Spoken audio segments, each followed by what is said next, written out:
تربیت اصل میں کہاں شروع ہو رہی ہوتی ہے کہ جہاں بچہ بھی شکم مادر کے اندر ہوتا ہے، کہ ماں کا ہر عمل جو ہے وہ بچے کی فطرت پر، اس کی تربیت پر اثر انداز ہوتا ہے. اور جب اس دنیا میں آتا ہے جب بچہ، تو ظاہر ہے کہ وہی تمام چیزیں کہ جو اس کی ماں اس دوران میں کر رہی ہوتی ہے اس کو وہ بچہ اڈاپٹ کر رہا ہوتا ہے. بالکل.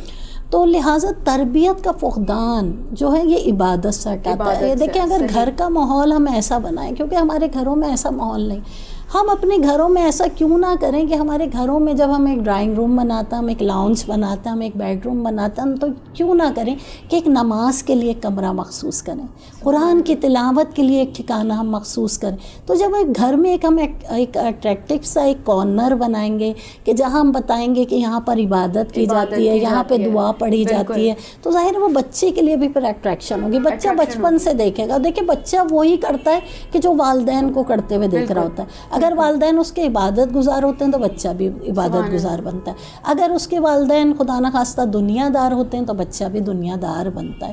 لہٰذا جو پہلی تربیت کہاں سے ہو رہی ہے، اس کی گھر سے ہو رہی ہے. لہٰذا اس کو وہ ماحول فراہم کرنا، اسے خدا کی ذات کا سمجھانا، جس کی سمجھ میں خدا کی ذات آ جاتی ہے اس کی سمجھ میں عبادت خدا بھی آ جاتی ہے. لہٰذا یہ گھر کا ماحول ہے کہ جو بچوں کو ہم عبادت کی طرف لے کر آئیں، خدا کی ذات سمجھائیں، واجبات کیا ہیں، کن چیزوں سے دوری کا حکم دیا گیا ہے. اور عبادت خدا ظاہر ہے جو واجب ہے وہ تو واجب ہے کہ نماز پڑھنا واجب ہے، روزے رکھنا واجب ہے. اگر حج آپ کے اوپر آ جاتا ہے، شرائط ہو جاتی ہیں تو حج واجب ہو جاتا ہے، یا زکوٰۃ واجب ہو جاتی ہے اگر شرائط آ جاتی ہیں. لیکن اس کے علاوہ عبادت صرف انہی چیزوں کا نام نہیں ہے، بلکہ مولا کائنات سے جب پوچھا گیا کہ مولا عبادت کا مفہوم کیا ہے، تو مولا ارشاد فرماتے ہیں کہ عبادت کے معنی ہر وہ کام کہ جس کو کرنے کا خدا نے حکم دیا وہ عبادت الہی میں شمار ہوتی ہے، اور ہر وہ عمل کہ جس سے خدا نے رک جانے کا حکم دیا ہے وہ عبادت میں شمار ہوتی ہے. اب ہم اپنی نئی نسل کو جب وہ ماحول فراہم کریں گے، بہت معذرت کے ساتھ آج ہم دیکھتے ہیں کہ عزاداری میں بھی جب ہم اپنے بچوں کو مجالس میں بھی لے کے جا رہے ہوتے ہیں تو یہ بڑے افسوس کے ساتھ میں یہ بات کہوں گی کہ ہم دیکھتے ہیں کہ وہاں ہمارے بچے یا تو موبائلوں سے کھیل رہے ہوتے ہیں یا پھر کوئی کھانے پینے کی چیزیں ہوتی ہیں کہ جس میں ہم مائیں جو ہے اپنے بچوں کو مصروف کر دیتی ہیں. دراصل وہ عبادت تو موجود ہے لیکن اس کی روح کو نکال لیا گیا ہے. لہٰذا اصل روح جو عبادت کی ہے وہ ہمیں بچوں کے اندر داخل کرنا ہے. ہمیں بتانے کہ فرش اعضاء اصل میں ہے کیا. اگر ہم نماز کے مصلی پہ آ رہے ہیں تو اصل میں یہ نماز ہے کیا،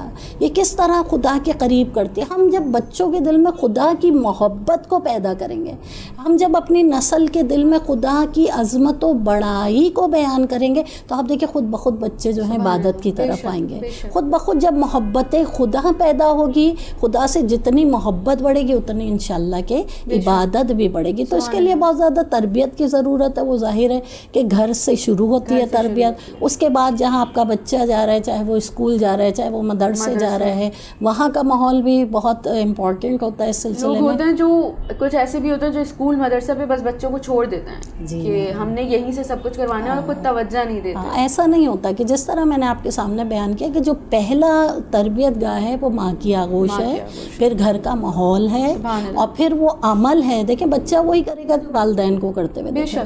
اگر اس نے دیکھا کہ والدین ہر عمل میں جو ہے خدا کا خوف ان کے دل میں ہے، خدا کے لیے ہر کام کو انجام دیتے ہیں، عبادت الہی میں کس طرح نماز کا وقت آنے سے پہلے وہ اپنی تیاری کرتے ہیں، تو آپ دیکھیں یہ ماحول بچے کے اوپر ایسا اثر انداز ہوتا ہے کہ بچہ پھر اسی طرف چلا جاتا ہے. پھر جس طرح میں نے کہا کہ اسکول جا رہا ہے بچہ تو اسکول کا ماحول، اگر مدرسے جا رہا ہے مدرسے کا ماحول، تو ہمیں ان سب چیزوں کو بھی دیکھنا چاہیے. پھر جب معاشرے میں جب آپ کے بچے کی دوستیاں ہیں تو وہاں پر بھی ہمیں غور کرنا پڑے گا کہ بچے کس ماحول میں اٹھ کر بیٹھ رہے ہیں، کس طرح کے دوست ہیں کہ جو ان کے ساتھ ہیں. ان پہ بھی ہمیں بہت غور کرنا ہے. ہم یہ سمجھتے ہیں ہم نے جس طرح آپ نے کہا اسکول بھیج دیا بات ختم ہو گئی، مدرسے بھیج دیا بس اب یہ وہیں سے سیکھیں گے. نہیں، ابتدا آپ کے گھر سے ہے، توجہ والدین کی، اور اس کے بعد جتنی محبت خدا، جتنی دین کی محبت، قرآن کی محبت، آئمہ کی محبت آپ ان کے دل میں پیدا کریں گے. آپ دیکھیں ہم بچوں کو کبھی باربی کی کہانیاں سنا رہے ہوتے ہیں، کبھی اسپائڈر ٹائیگر مین کی, بیڈ مین کی اسٹوری سنا رہے ہوتے ہیں. ایسے ہمارے پاس تو وہ ماڈل کردار موجود ہیں کہ جن کی اسٹوری اگر ہم اپنے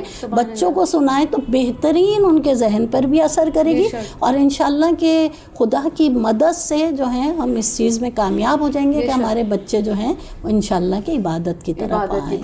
تو بس کل ایسا ہی ہے. تو ہمیں محنت کرنی پڑے گی, ہر ایک کو اپنے اپنے مقام پہ محنت کرنی پڑے گی, چاہے وہ والدین ہوں, چاہے وہ اساتذہ ہوں, خاندان والے ہوں, ہر ایک کو اس کے اوپر محنت کرنی پڑے گی. اور انشاءاللہ کہ جب ایک مرتبہ ہم نے اپنے بچوں کو عبادت خدا کے اندر اتنا ہم راس کر دیں, ہم محفلیں کریں دعاؤں کی, ہم محفلیں کریں عبادتوں کی, جیسے شب قادر کی راتیں آتی ہیں, باقاعدہ وہاں پر اہتمام کریں, بچوں کو معلومات کون سی راتیں کہ رجب کی راتوں میں کتنی عبادتیں ہیں, روزوں کا ثواب ہے, تسبیح ہیں. تو ہم اپنے ساتھ کوشش کریں کہ اپنے بچوں کو, اور ان کے لیے اس عبادت کو بھی ہم ایک بوجھ نہ بنائیں, بلکہ ہم جس طرح ان کو کارٹون کریکٹرز کے ذریعے اور اس طرح اور مختلف شیٹس بنا کے اور اسٹیکر کے ذریعے ہم بچوں کی دلچسپی بڑھاتے ہیں, بالکل اسی طرح نماز کے حوالے سے, بالکل نماز کے حوالے سے, اور اس طریقے سے قرآنی آیات کے حوالے سے, اور ہم بچوں کو اس طرف لے کر آئیں گے تو انشاءاللہ آپ دیکھیں. زیادہ تر تو یہ ہوتا ہے کہ اگر کوئی بچہ رو رہا ہے تو مائیں ان کے ہاتھ میں فون پکڑا دیتی ہیں پویم لگا کے. تو اگر ہم یہ کر سکتے ہیں کہ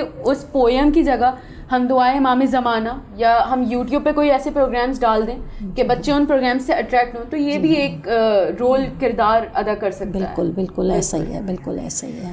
بس عزیزان گرامی, آج کا ہمارا موضوع تھا عبادت اور آج کی نسل کے حوالے سے, کہ جس پر ہمیں خود کام کرنا ہے کہ ہمارے بچے جو چھوٹے ہیں وہ معصوم ہیں, ہم ان کو خود سکھا سکتے ہیں کہ ان کو کس حوالے سے کیا کرنا ہے. تو ہمیں ان چیزوں پر خود غور کرنا ہے اور ہمیں ان چیزوں پر خود کام کرنا ہے. انشاءاللہ ہم ایک اور موضوع کے ساتھ آپ کے سامنے حاضر ہوں گے. تب تک آپ اپنا خیال رکھیے اور دیکھتے رہیے قائم ٹی وی. خدا حافظ.